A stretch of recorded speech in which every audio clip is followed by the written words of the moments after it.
श्री राम जी की कथा, इसको अंत तक देखने की अनुरोध है।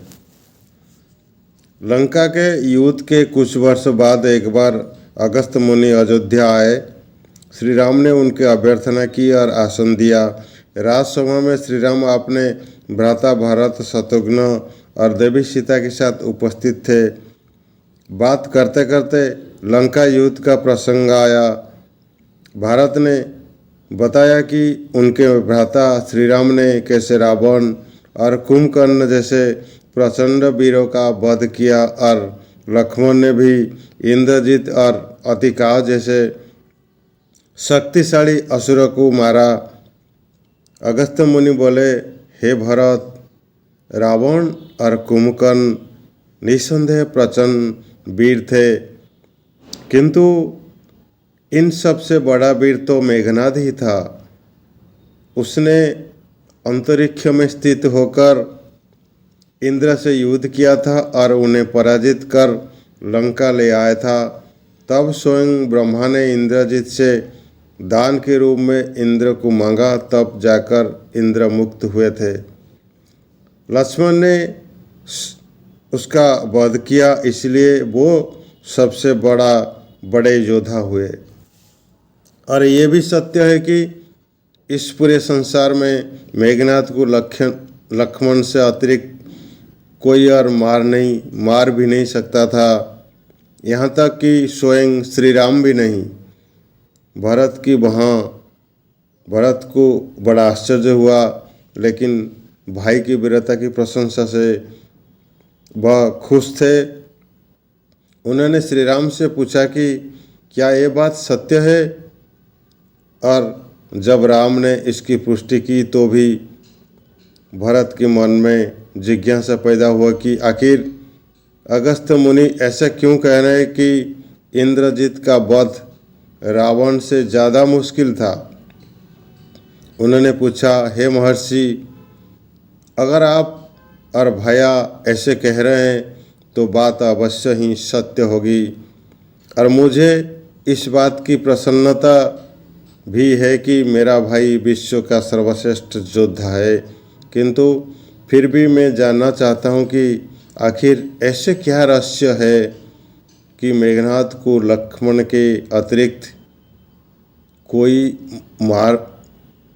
नहीं मार सकता था।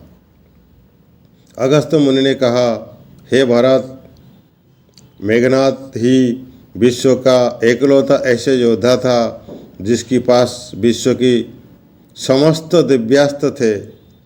उनके पास तीनों ब्रह्मास्त्र, महास्त्र, ब्रह्मा का ब्रह्मास्त्र, नारायण का नारायणास्त्र एवं महादेव का पशुपतास्त्र भी था, और उसे ये वरदान था कि उनके रथ पर रहते हुए कोई उसे परास्त नहीं कर सकता था। इसके कारण वो अजय था। उस समय संसार में केवल वही एक योद्धा था जिसने अति महारथी योद्धा का स्तर प्राप्त किया था। ये सत्य है कि उसके समान योद्धा वास्तव में कोई और नहीं था। उसने स्वयं भगवान रुद्र से युद्ध की शिक्षा ली और समस्त दिव्यास्त्र प्राप्त किए।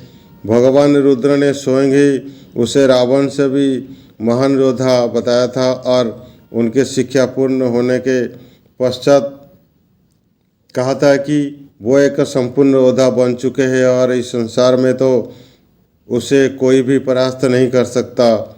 उन्होंने यहाँ तक कहा कि उन्हें संदेह है कि स्वयं वीरभद्र भी मेघनाद को परास्त कर सके। इसके अतिरिक्त उसकी परम पवित्र पत्नी सुलोचना का सतीत्व भी उसकी रक्षा करता था। इस पर भरत ने कहा कि हे महर्षि, आपके मुख से मेघनाद की शक्ति का ऐसे वर्णन सुनकर विश्वास हो गया कि वो वास्तव में महान योद्धा था, किंतु बात अगर केवल दिव्यास्त्र की है तो श्री राम के पास भी सारे दिव्यास्त्र थे। उन्होंने भी त्रिदेव को महास्त्र प्राप्त किए, साथ ही साथ महाबली हनुमान को भी ये वरदान था कि उन पर किसी भी अस्त्र शस्त्र का प्रभाव नहीं होगा, और उनके बल और पराक्रम का कहना ही क्या। लक्ष्मण निस्संदेह महाप्रचंड योद्धा थे और उनके पास भी विश्व के सारे दिव्यास्त्र थे, किंतु उसे पशुपतास्त्र का ज्ञान नहीं था जिसका ज्ञान मेघनाद को था। फिर भी लक्ष्मण किस प्रकार मेघनाद को वध करने में सफल हुए, और आप ऐसा क्यों कह रहे हैं कि केवल लक्ष्मण ही उसका वध कर सकते थे। इस पर अगस्त्य मुनि ने कहा, आपका कथन सत्य है।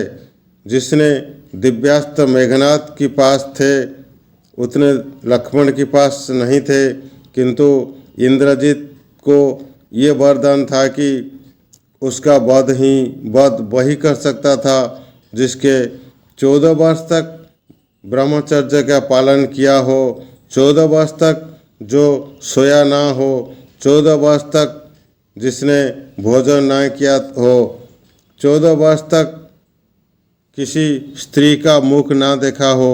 पूरे विश्व में केवल लक्ष्मण ही ऐसे थे जिन्होंने मेघनाद के वरदान की इन शर्तों को पूरा किया जा सके।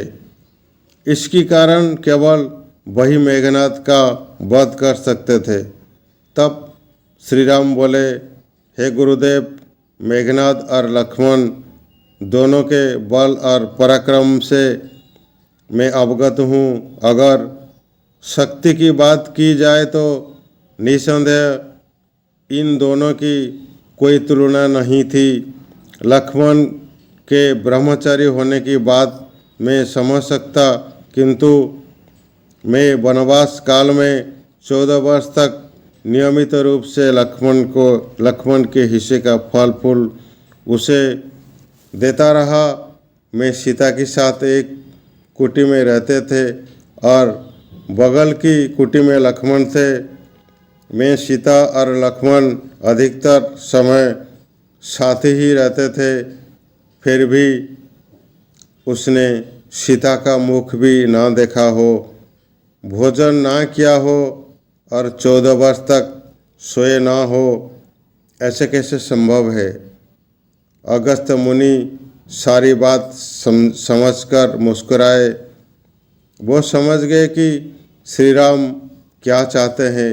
दरअसल सभी लोग सिर्फ श्री राम का गुणगान करते थे, लेकिन वो चाहते थे कि लक्ष्मण के तय और वीरता की चर्चा भी अयोध्या की घर घर में हो, तभी ऐसे पूछ रहे थे। उन्होंने कहा कि क्यों ना स्वयं लक्ष्मण से इस विषय में पूछा जाए। लक्ष्मण को बुलाया गया। सभा में आने पर उन्होंने सबको प्रणाम किया और फिर श्री राम से कहा, प्रिय भाई। श्री राम ने कहा, प्रिय भाई, तुमसे जो भी पूछा जाए उसका सत्य उत्तर दो। हम तीनों 14 वर्ष तक साथ रहे, फिर तुमने सीता का मुख कैसे नहीं देखा? फल दिए गए फिर भी अनाहारी कैसे रहे? और 14 वर्ष तक कैसे सोए नहीं? लक्ष्मण ने कहा, भैया, जब हम भाभी को तलाशते ऋष्यमुख पर्वत गए थे, सुग्रीव ने हमें उसके आभूषण दिखाकर पहचानने को कहा, तो आपको स्मरण होगा कि मैं तो सिवाय उनकी प्यारों की नूपुर के कई आभूषण नहीं पहचान पाया था, क्योंकि मैंने कभी भी उनके चरण के ऊपर देखा ही नहीं था। मैंने तो भाभी को केवल उनके चरण से पहचानता था हूँ। उनके अतिरिक्त मैंने वनवास के समय सुपर्णरेखा एवं बाली की भार्या देवी तारा को ही देखा था, किंतु एक तो वे अनायास ही मेरी समक्ष आ गई थी और दूसरे वो दोनों संपूर्ण मनुष्य नहीं थी। शूर्पणखा राक्षसी थी और तारा वानर जाति की। रही बात निद्रा की, तो जब आप और माता एक कुटिया में सोते थे, मैं रात भर बाहर धनुष पर बाण चढ़ाए पहरादार में खड़ा रहता था। निद्रा ने मेरी आंखों पर कब्जा करने का प्रयास किया तो मैंने निद्रा को अपने बाणों से भेद दिया था। तब निद्रा देवी ने हार कर स्वीकार करते हुए मुझे वचन दिया कि वह 14 वर्ष तक मुझे स्पर्श नहीं करेगी, किंतु जब आपका अयोध्या में राजाभिषेक हो रहा तब वो मुझे घेरेगी। आपको याद होगी राजाभिषेक के समय जब मैं आपके पीछे छत लेकर खड़ा था, तब निद्रा के कारण मेरे हाथ से छत गिर गया था। निद्रा देवी को दिया वचन के कारण ही मैं आपकी राज तिलक भी नहीं देख सका था, क्योंकि मैं सो गया था। तब निराहारी रहने की बात भी सुनिए। मैं जो फल फूल लाता था, माता उनके 3 भाग करती थी और आप सदैव 1 भाग मुझे देकर कहते थे, लक्ष्मण फल रख लो।